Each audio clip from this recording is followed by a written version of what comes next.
Hello everyone, I welcome to all of you to my YouTube channel JNV English Empire। और narration की series में आगे बढ़ते हुए आज हम टिपिकल सेंटेंसेस के साथ डील करेंगे और आपको सिखाएंगे कि डायरेक्ट सेंटेंसेस को इनडायरेक्ट में कैसे चेंज करते हैं। When we are going to change a sentence from direct to indirect, at that time you have to keep in mind the following things। वो कौन कौन सी चीजें हैं, चलते हैं। सबसे पहले जैसे कि कल भी आपको वीडियो में बताया था, it's your subject and this one is your object. जो आपका सेंटेंस होता है, सेंटेंस में रिपोर्टिंग वर्ब से पहले आने वाला नाउन या प्रोनाउन आपका सब्जेक्ट हुआ करता है। ये चेंज भी हो सकता है आपके सेंटेंसेस के अकॉर्डिंग। यहीं per them is your object, object भी आपका चेंज हो सकता है। देम है, देम की जगह कोई नाम या कोई दूसरा प्रोनाउन हो सकता है। Now the most important thing is that you will have to deal with the formula of 1 2 3 upon sun। It's a very important formula, 1 2 3 upon sun।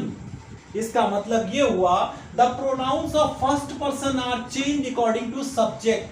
First person के प्रोनाउंस को सब्जेक्ट के अकॉर्डिंग चेंज करते हैं। What does it mean? The pronoun which are in the comma and inverted comma, it means the pronouns which are in the dialogue। ये आपका dialogue है। Dialogue किसने बोला है? ही ने डायलॉग बोला है। जो स्पीकर सब्जेक्ट आपका डायलॉग बोल रहा है, अगर उस डायलॉग में या कॉमा इन्वर्टेड कॉमा के अंदर आने वाली स्पीच में, ये आपकी रिपोर्टिंग स्पीच भी है। रिपोर्टिंग स्पीच में अगर कोई फर्स्ट पर्सन का प्रोनाउन आता है तो उसका रिलेशन सब्जेक्ट के साथ होगा। देखते हैं क्या यहां पर कोई फर्स्ट पर्सन का प्रोनाउन आया है? बिल्कुल नहीं। फर्स्ट पर्सन के प्रोनाउन कल भी आपको बताया था कि आई, वी, मी, अस और माई, और होते हैं। तो ये होते हैं, शायद विजुअल नहीं होगा but try to understand. I, we, me, us, my, और होते हैं। यहां से लेकर यहां तक कहीं भी आई, वी, मी, एस, माई, और नहीं आया है, इसीलिए सब्जेक्ट के लिए कोई भी प्रोनाउन नहीं है। क्या अगर कोई सेकेंड पर्सन का प्रोनाउन मींस यू, योर आ जाता है तो उसका रिलेशन ऑब्जेक्ट के साथ होगा। It means here you is related with them. इसका मतलब यू देम से रिलेटेड है। अगर आपकी रिपोर्टिंग स्पीच में या जो डायलॉग बोला है सब्जेक्ट में, उसमें कोई थर्ड पर्सन का प्रोनाउन आता है, ही, शी, इट और दे, तो ये चेंज नहीं होंगे। थर्ड पर्सन के pronoun, the pronouns of third person are not changed. It means यहां पर दे आया है, ये आपका चेंज नहीं होगा। चलिए बना करके देखते हैं। ही, them. Said to will be changed into told and them का them ही रहेगा because subject and objects are not changed, क्योंकि subject और object नहीं बदलते हैं। At the place of comma inverted comma you will have to take here that, आपको that लेना है। फिर क्या करेंगे कि they का they ही रहेगा because it is a pronoun of third person, third person का प्रोनाउन है। And you have to change the tense। जितने भी प्रेजेंट टेंस होते हैं सारे पास्ट में बदल जाते हैं, तो जाहिर बात है हैज का हैड हो जाएगा। beaten will be taken here same as beaten and you यहां पर आपका ऑब्जेक्टिव केस है। ये कैसे मालूम ऑब्जेक्टिव केस है? जब ये ऑब्जेक्ट के जगह पर आएगा तो ये ऑब्जेक्टिव केस होगा। इसीलिए हमें क्या करना है, ये देम के लिए यूज किया गया है तो देम का ऑब्जेक्टिव केस यहां पर देम रख देंगे। तो ये आपका इनडायरेक्ट सेंटेंस बनकर के तैयार। Now one more example is given for visual display. The example is they said to me we were playing with you. They will remain same. They told me that, and at the place of they, we are using they। Why? We is taken for they, क्योंकि we का use they के लिए हुआ है। you या your का use जो होता है वो me के लिए होता है। तो हम क्या करेंगे कि we is a subjective case, तो हमने they को यहाँ पर रख दिया। and were playing, it's past continuous and past continuous is changed into past perfect continuous। so यहाँ पर had been playing with you किसके लिए यूज किया गया? me के लिए। तो you is your objective case, तो हम me का objective case यहाँ पर रखेंगे, that would be me।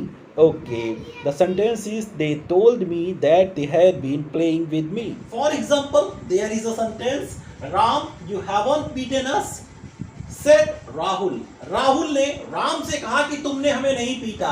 यहां पर said to का यूज नहीं हुआ है, सिर्फ राहुल said है। लेकिन जब ऑब्जेक्ट मौजूद होता है आपके सेंटेंस में और जब इसे बनाने की कोशिश करते हैं तो ये होगा कि राहुल टोल्ड राम। वैसे कुछ लोग ये पढ़ाते हैं, कुछ लोग इस तरीके से भी पढ़ाने की कोशिश करते हैं कि जब सेड आता है तो सेड ही रहता है और सेड टू का टोल्ड हो जाता है, लेकिन ऐसा कुछ भी नहीं होता है। अगर आपका ऑब्जेक्ट मौजूद है, लिसनर मौजूद है, तब आप टोल्ड ही करेंगे, टू आए या ना आए, इट डजंट मैटर, इससे कोई फर्क नहीं पड़ता। तो राहुल टोल्ड राम, हालांकि राहुल पीछे था लेकिन हमने सेटिंग करके यहाँ पर राहुल टोल्ड राम रख दिया। Now you have to take that, अब आपको दैट के साथ डील करना है। अब ये बताना है आपको यहाँ पर कि यू का यूज किसके लिए हुआ है। यू का यूज राम के लिए हुआ है, क्योंकि बाद वाले के लिए हमेशा यू और योर का यूज होता है। जैसे 1 2 3 अपॉन फॉर्मूला कहता है the pronouns of first person will be changed according to subject, the pronouns of second person will be changed according to object, and the pronouns of third person will not be changed, कि third person के pronoun नहीं बदलेंगे। तो हम यहाँ पर you use your subjective case, ये subjective case है, ये किसके लिए आया है, राम के लिए। राम का सब्जेक्टिव केस रख देते हैं, राम को ही या हिम कंसीडर करेंगे, शी नहीं कंसीडर करेंगे, because Ram is not Sita, Ram Sita नहीं, राम राम है, ठीक है। तो अब क्या करेंगे कि यू सब्जेक्टिव केस है, राम का सब्जेक्टिव केस आपको यहाँ पर ही लेना पड़ेगा। क्यों लेना पड़ेगा, क्योंकि राम के लिए ही यूज किया जाएगा। हैव जो है आपका वो हैड में चेंज हो जाएगा, हैव नॉट बीटन अस, ये आपका सेंटेंस बनके beaten us, us is your objective case, और ये यूज किया गया है राहुल। राहुल ने अपने खुद के लिए, इसका मतलब और कुछ साथियों के लिए कहा होगा तभी अस बोला, वरना राहुल अपने लिए सिर्फ मी बोलता। तो जब कई लोग हैं तो उन्हें दे कंसीडर करेंगे, जैसे अस ऑब्जेक्टिव केस है, इसे यहां से हटा देंगे और इसकी जगह दे का ऑब्जेक्टिव केस देम का यूज किया जाएगा। तो इट्स योर सेंटेंस कि Rahul told Ram that they had not beaten them, ये आपका सेंटेंस बनकर के तैयार हो गया। अब नेक्स्ट सेंटेंस के साथ कुछ और सेंटेंसेस के साथ डील करते हैं। जैसे आपका नीचे की तरफ एक सेंटेंस दिया हुआ है, and the sentence is Rohan said Mohan you taught me, Rohan ने मोहन से कहा कि तुम मुझे नहीं पढ़ाते हो। तो इसमें एक चीज देखिएगा, कहने वाला कौन है, रोहन या मोहन। बच्चे कहेंगे नहीं सर यहाँ पर कहने वाला रोहन है, ऐसा कुछ नहीं है, चलिए कॉमा का यूज कर देते हैं। अब कौन है आपका सब्जेक्ट, आप सब्जेक्ट मोहन है, क्योंकि जिसको कॉमे से अलग कर दिया जाता है वो अलग ही हो जाता है। हमारे सर श्यामा कुमार मास्टर एक बहुत अच्छी बात बताया करते थे, कॉमा लाइफ में बड़ा इंपॉर्टेंट होता है। कैसे इंपॉर्टेंट होता है, जैसे भागो मत जाने दो,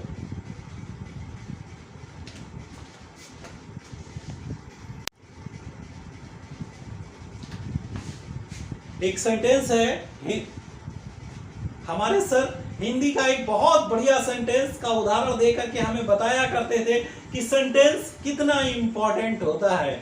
जैसे एक नुक्ता लगाने से, पॉइंट लगाने से उर्दू में खुदा का जुदा हो जाता है। उसी तरीके से कॉमे की इंपॉर्टेंस देखते हैं। जैसे एक सेंटेंस है कि मारो मत जाने दो, अगर आप इस सेंटेंस में मारो मत जाने दो, अगर आप ये लिखते हैं कि मारो मत जाने दो, तो बेचारे की बैंड बच जाएगी। लेकिन अगर कॉमे का यूज यहां पर कर देते हैं, मारो मत जाने दो, अब आप कॉमे की इंपॉर्टेंस को समझ गए होंगे कि कॉमा लाइफ में कितना इंपॉर्टेंट हुआ करता है। इसी तरीके से चलते हैं अपने इंग्लिश के नरेशन के सेंटेंस पे।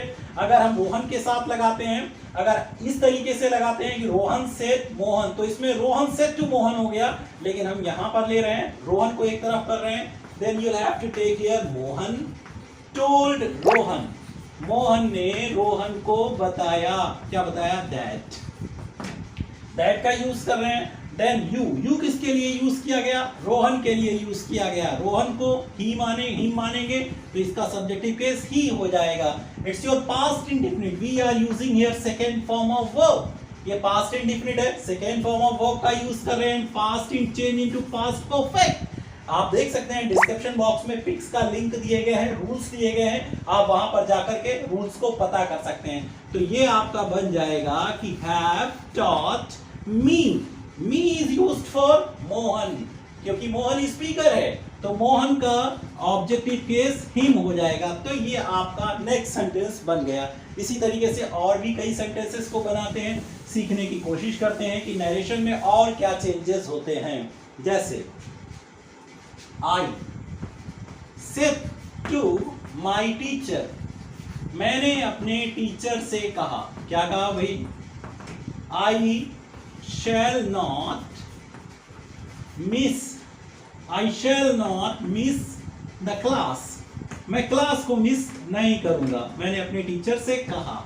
अब इसको बनाने की कोशिश करते हैं। Then I told my teacher, आप चाहे तो यहाँ पर प्रॉमिस भी लगा सकते हैं कि सेंटेंस को आपको देखने में लग रहा होगा कि मैं वादा कर रहा हूं।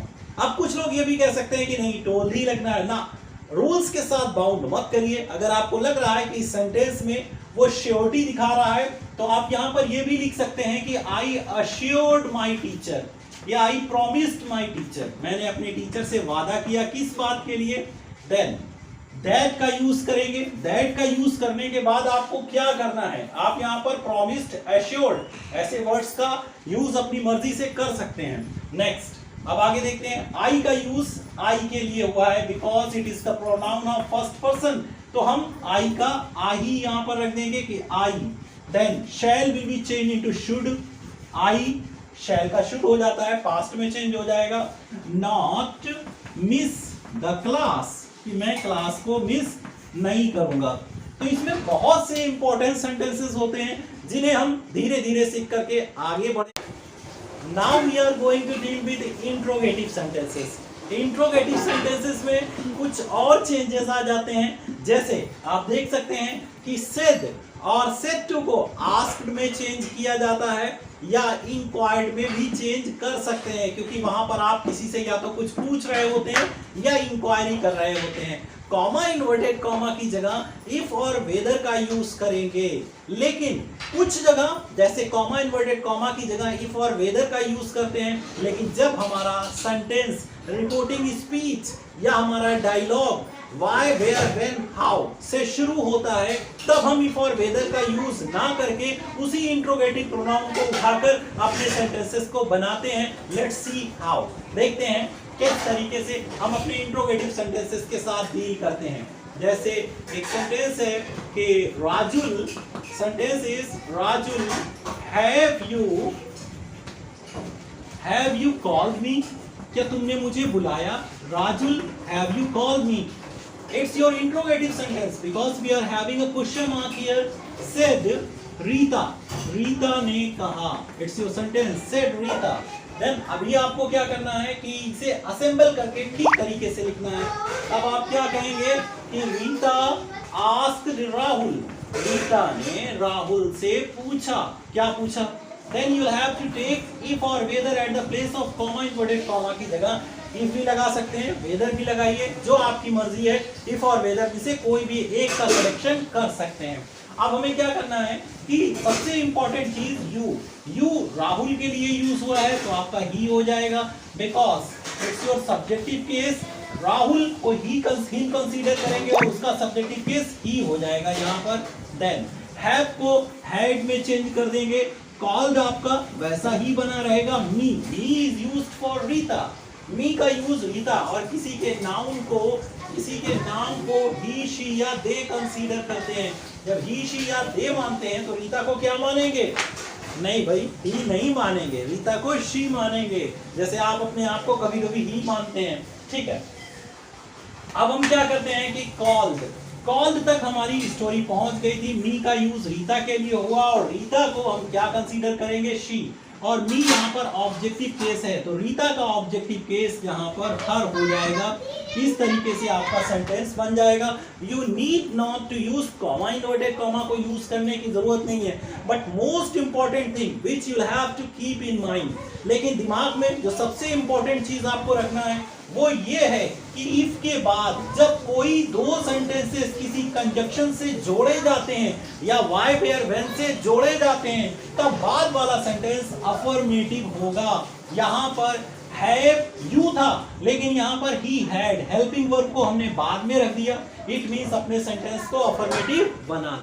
Dear students, there are some rules for recapitulation. Set plus object is changed into asked, and at the place of comma, inverted comma, if or whether is taken, as I have taught you earlier. In case of yes or no question, replied in affirmative और negative का use करेंगे. कुछ आगे आने वाली slides में हम इससे सीखेंगे. Shaila said to Rana, are you riding on horse? Shaila asked Rana if she was riding on horse. अब अच्छी तरीके से आप समझ गए होंगे. इफ़ को या किसी और भी कनेक्टर के बाद जब बाद वाला सेंटेंस आता है तो हम उसे अफर्मेटिव में बनाते हैं या असर्टिव में बनाते हैं, इंट्रोगेटिव नहीं रहेगा, इसीलिए शी के बाद वॉज का यूज़ किया गया. अगला एग्जाम्पल देखते हैं. Are you reading on moon? क्या तुम चांद के ऊपर पढ़ रहे हो? सॉन्ग तो सुना होगा, चलो चांद के पार चलें. कुछ चांद पर भी पढ़ते हैं, देख सकते हैं पिक में. I told Ravi if he was reading on moon. ये आपका रहा. इसमें क्या किया गया कि आर यू को ही वॉज में चेंज किया गया क्योंकि यू का यूज़ जो था रवि के लिए किया गया था, एंड रवि का सब्जेक्टिव केस ही होगा. Okay, it was a nice example for you. Next slide पर चलते हैं और ज़्यादा समझने की कोशिश करते हैं. Doctor said to patient, did you take the medicine yesterday? Doctor asked the patient if he had taken the medicine the previous day. Yesterday आपका the previous day में चेंज हो जाता है और आप सोचने की कोशिश करिए 1 2 3 के फॉर्मूला के हिसाब से you को मैंने ही में चेंज कर दिया. Shalini said to Priya, when will your mother go to market? Shalini asked Priya when her mother would go to the market. When का जब यूज़ करते हैं why where when का तो if or whether will not be used, but the same formula the second sentence will be in affirmative. इसीलिए last में हम question mark का यूज़ नहीं करते हैं, फुल स्टॉप का यूज़ करते हैं. तो इट वॉज योर सेंटेंस, इसमें योर को हर में चेंज किया. क्यों? Because your is used for Priya और प्रिया का पॉजिटिव केस हर होगा. Students, here we are going to deal with WH. WH मीन्स why, where, when, how, what. ये होता है. और जब why, where, when के साथ आपकी रिपोर्टिंग वर्ब स्टार्ट होती है तब हम अपने सेंटेंसेस को किस तरीके से इनडायरेक्ट में चेंज करते हैं. Let's start. Anita, why are you looking? Sentence is this. Anita, why are you looking for me? You said, तुमने कहा. अब इसे हम चेंज करते हैं तो this sentence will be you asked. आपने पूछा. क्या पूछा? किससे पूछा? You asked Anita. This is Anita. You asked Anita. The sentence is starting or reporting speech is starting with why. तो if और whether का यूज नहीं होगा.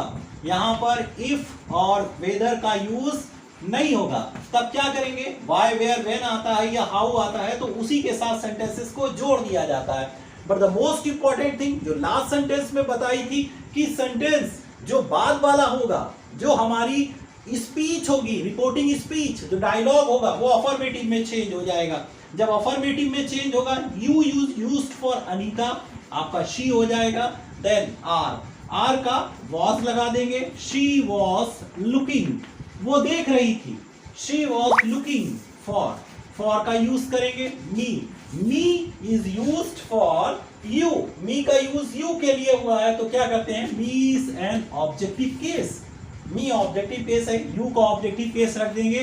That will be you. Full stop का यूज करेंगे, क्वेश्चन मार्क का use नहीं करेंगे सेंटेंसेस में. तो इस तरीके से वाई, वेयर, व्हेन वाले सेंटेंसेस को इनडायरेक्ट में चेंज करते हैं. और कुछ अच्छे सेंटेंसेस के साथ, अपर लेवल के सेंटेंसेस के साथ कैसे डील करते हैं हम स्लाइड्स में देखेंगे. Negative sentence. Patient said to doctor, may I go now? Patient asked the doctor if का यूज़ कर रहे हैं. ही, I का यूज़ पेशेंट के लिए किया गया था इसीलिए ये ही में कन्वर्ट हो गया. He might go then and now is change into then. जब दोनों थर्ड पर्सन होते हैं जैसे पेशेंट और डॉक्टर, रवि और राहुल, कोई भी, तो आपको ही, हिम और हिज में ही सारे प्रोनाउन चेंज हो जाते हैं. ये बहुत अच्छी ट्रिक है समझने के लिए. अगला एग्जांपल देखते हैं. Said to student, your next example है why are you late today. The principal ask student why he was late that day. सबसे अच्छी ट्रिक ये होती है कि जब दोनों सब्जेक्ट और ऑब्जेक्ट दोनों थर्ड पर्सन में होते हैं या दोनों नाउन होते हैं तब हमारे कॉमा इन्वर्टेड कॉमा में आने वाले या रिपोर्टिंग स्पीच में आने वाले सारे प्रोनाउन ही, हिम और हिज में ही चेंज किए जाएंगे. अगर वो नेम सब्जेक्ट या ऑब्जेक्ट किसी गर्ल या किसी लेडी का नाम है तो वो चेंज हो जाएंगे, आपके शी हर में चेंज हो जाएंगे। इसीलिए प्रिंसिपल आस्क स्टूडेंट वाई से कनेक्ट किया ही वॉज, इसे अफर्मेटिव में बनाया गया है और अपने सेंटेंस को कंप्लीट किया गया है। Now we are going to deal with yes और नो क्वेश्चंस के साथ डील कर रहे हैं, जिसमें एक बंदा सवाल करता है और दूसरा जवाब देता है। जैसे are you going to market, said Rohan. No, said Ravi. Ravi ने कहा कि नहीं, तो इसमें रोहन ने क्वेश्चन किया और रवि ने उसका रिप्लाई किया नो में। तो अब ये सेंटेंस कैसे बनाते हैं, लेकिन पहले में सिर्फ रोहन सेड लिखा है, लेकिन हम इसे यहाँ पर कंसीडर करेंगे कि ये रोहन सेड टू रवि ही है। तो रोहन आस्क रवि, इसका सीधा करेंगे, ये बन जाएगा। और at the place of comma, inverted comma, you have to take if he was going to the market. Are you he was में कन्वर्ट हो जाएगा, क्योंकि यू का यूज़ रवि के लिए किया गया, इसलिए ही वॉज। और अभी पहले भी बताया था कि अफर्मेटिव में चेंज कर देंगे, तो हमने यहाँ पर अफर्मेटिव में चेंज कर दिया। Both of the sentences are connected with then. जब एक सवाल में, एक क्वेश्चन में सवाल पूछा जाए और दूसरे में जवाब दिया जाए, तो बेहतर ये होगा कि आप देन से दोनों सेंटेंसेस को कनेक्ट कर दीजिए। अब क्या है, राजू रिप्लाइड इन निगेटिव। जब कभी भी नो में जवाब देता है तो हम रिप्लाइड इन निगेटिव लिखेंगे। अगर इसके आगे कोई और भी सेंटेंस है तो हम सेंटेंस को एंड से जोड़ करके आगे बनाएंगे, जैसा कि नेक्स्ट सेंटेंस में दिखाया गया है। Have you completed your task, said Rohit. Rohit ने कहा क्या तुमने अपना टास्क कंप्लीट कर लिया? Yes, I have completed it yesterday, said Rahul. चलते हैं। रोहित इंक्वायर्ड ऑफ राहुल, जैसे कि बताया था कि इंक्वायर ऑफ का भी आप यूज़ कर सकते हैं। आप चाहें तो यहाँ पर आस्क्ड भी लगा सकते हैं, वो आपकी मर्ज़ी पर डिपेंड करता है। ऐसा नहीं कि डायरेक्ट इनडायरेक्ट हमेशा रूल से बाउंड होते हैं, रूल से बियॉन्ड हो करके आप अपने आप भी बना सकते हैं। सिर्फ डायरेक्ट इनडायरेक्ट एक ऐसा तरीका होता है कि जो बात डायरेक्ट में कही गई वो इनडायरेक्ट में कैसे बेहतर ढंग से कहते हैं, उसमें आप कई चीज़ों को ऐड भी कर सकते हैं और डिलीट भी कर सकते हैं। इसीलिए Rohit inquired of Rahul if he had completed his task then, आपको बताया था कि देन से कनेक्ट करेंगे, तो then Rahul replied in affirmative and. और जब दो सेंटेंसेस और आ जाते हैं, इसका मतलब यस के बाद एक और सेंटेंस है, तो हमने एंड से जोड़ दिया उसे। I have completed it yesterday and inform that, और उसे बताया। आप चाहें तो यहाँ पर टोल्ड दैट करके भी सेंटेंस को बना सकते हैं, that I had completed it the previous day. Yesterday को प्रीवियस डे में किया, कन्वर्ट किया गया, और वो उसे प्रीवियस डे में कंप्लीट कर चुका था। Okay, it was a very easy exercise on direct indirect, and if you haven't subscribed my channel, subscribe it now. Thank you very much for watching this video and wait for the next